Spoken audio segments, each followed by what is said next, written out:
नमस्कार दोस्तों, मेरे YouTube चैनल पे आपका स्वागत है। इस वीडियो में मैं और एक क्वेश्चन आपके पास लाया हूँ, ओके, और उस क्वेश्चन को हम करते हैं, ओके, उसकी सॉल्यूशन करते हैं। तो पहले उस क्वेश्चन को देखिए, okay. A particle is projected onto the inclined plane, okay. यहाँ पर एक पार्टिकल है और इस पॉइंट से पार्टिकल को प्रोजेक्शन किया जा रहा है और ये जो पॉइंट है वो उस पॉइंट ये जो पॉइंट है एक इंक्लाइंड प्लेन है, एक इंक्लाइंड प्लेन है। उस इंक्लाइंड प्लेन की ये फुट है, ओके, ये उसकी फुट है। ठीक है। as shown in the figure the time of flight, हमको कैलकुलेट करना है टाइम ऑफ फ्लाइट। तो टाइम ऑफ फ्लाइट का मतलब पहले पता होना चाहिए। तो टाइम ऑफ फ्लाइट क्या होती है, देखिए ये जो आपकी पार्टिकल इस पोजीशन से, किस पोजीशन से, इस पोजीशन से वो ट्रैवल करेगा और आपकी जो पाथ होगा वो इस तरह का होगा, ओके।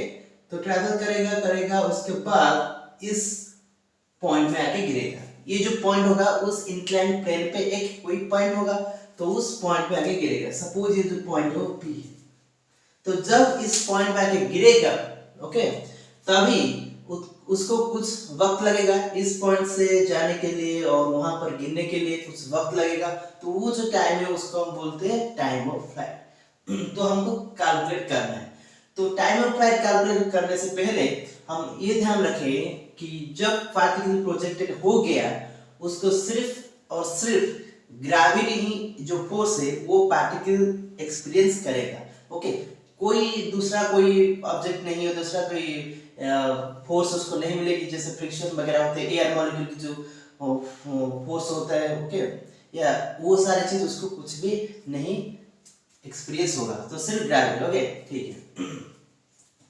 तो चलते, तो ये जो होता है उस प्लेन की इंक्लिनेशन होता है, प्लेन की इंक्लिनेशन। तो मैं जो फ्रेम ऑफ रेफरेंस लूंगा यानी कि जो एक्सिस लूंगा, अगर मैं इस इंक्लाइंड प्लेन को मेरा एक्सिस लेता हूं, तो इंक्लाइंड प्लेन को मेरा एक्सिस लेता हूं, तो उसमें मेरा जो काम होगा यानी कि जो भी डिस्क्रिप्शन होगी उसको कैलकुलेट करने में आसान होगी, क्योंकि जो डिस्टेंस ट्रैवल करेगा ऑब्जेक्ट किस पॉइंट में, पी पॉइंट में, जो कि इंक्लाइंड प्लेन में है।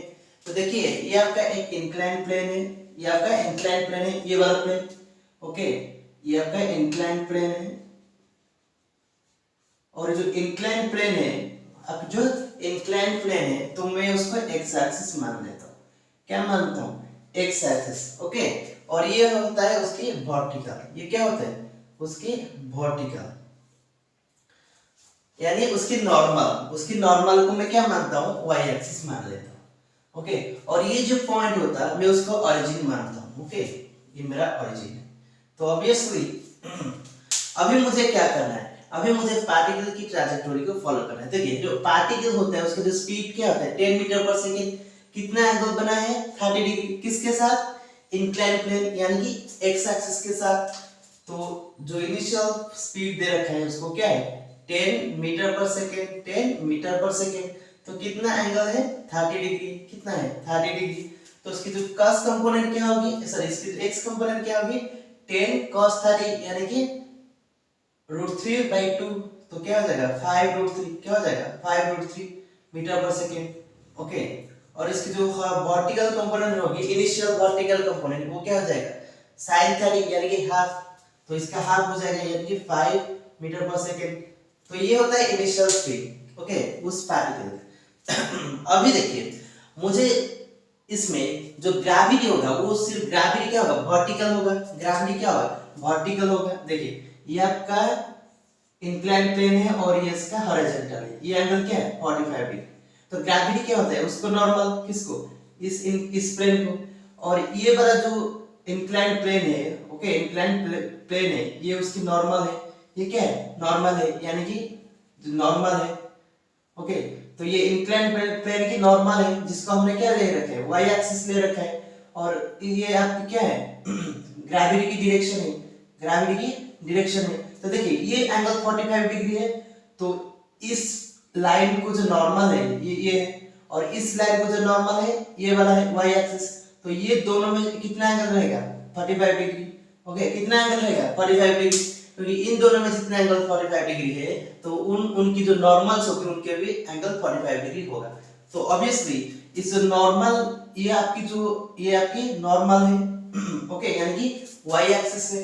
तो y एक्सिस है आपकी हॉरिजॉन्टल प्लेन है, यानी कि आपकी ये एक्स एक्सिस है, ये एक्स एक्सिस है और ये वाई एक्सिस है, तो वाई डायरेक्शन में कितना होगा जी cos 45, ओके, यानी कि नेगेटिव वाई डायरेक्शन में, और नेगेटिव एक्स डायरेक्शन में कितना होगा जी sin 45, जी sin 45। तो क्वेश्चन में दे रखा है कि आप g इक्वल 10 मीटर पर सेकंड लीजिए, 10 मीटर पर सेकंड स्क्वायर लीजिए, ओके, g की वैल्यूज को। तो मैं क्या करूंगा यहाँ पर, ये cos 45 का क्या होता है 1/√2, sin 45 क्या होता है 1/√2, ओके, तो ये क्या हो जाएगा 10/√2 और ये क्या हो जाएगा 10/√2।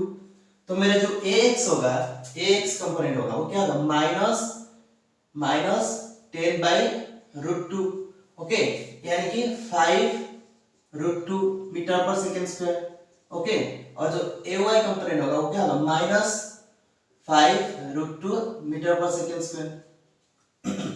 ओके, ये बहुत सिंपल है। तो मुझे क्या करना है, मुझे इसकी जो x कैलकुलेट करना है, क्योंकि देखिए और y कैलकुलेट, x कैलकुलेट करना है, तो x कैलकुलेट करने से पहले यहाँ पर क्या होता है, देखिए इसका मतलब इस पॉइंट से ये क्या जाएगा, इस तरह का जाएगा, ओके, इस तरह का जाएगा। तो इस पॉइंट में और इस पॉइंट में आप ध्यान दीजिए, आपको क्या देखने को मिल रहा है, इसके जो y कंपोनेंट है वो 0 होता है, यानी कि जो डेल y होता है वो क्या होता है 0 होता है। तो डेल y क्या होता है s equal to ut plus half at square में जो ये होता है, आपका जो s होता है वो एक्चुअली क्या होता है चेंज इन कोऑर्डिनेट। तो s equal to ut plus half at square initial क्या है, आप इस कंडीशन को पुट करोगे, ओके।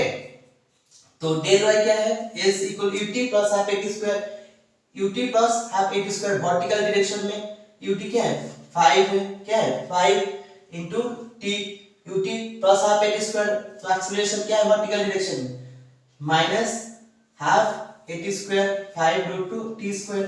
तो ये आपका क्या हो जाएगा 0, ये आप क्या पुट करोगे 0 पुट करोगे। तो अगर मैं 0 पुट करूंगा तो मुझे क्या मिलेगी, देखिए ये 5t 5 कॉमन हो जाएगा, ओके, तो 1 माइनस 1/√2 t इक्वल टू 0। तो इससे मुझे क्या मिलेगा t इक्वल टू √2 सेकेंड। तो t मुझे कितना मिला √2 सेकेंड, यानी कि मुझे क्वेश्चन में पूछा था टाइम ऑफ फ्लाइट, ओके, तो मुझे टाइम ऑफ फ्लाइट मिल ही गया। तो टाइम ऑफ फ्लाइट क्या है √2 सेकेंड। बस आपको ये डेल y इक्वल टू 0 पुट करना था और कुछ नहीं, ओके। तो thank you for watching this video.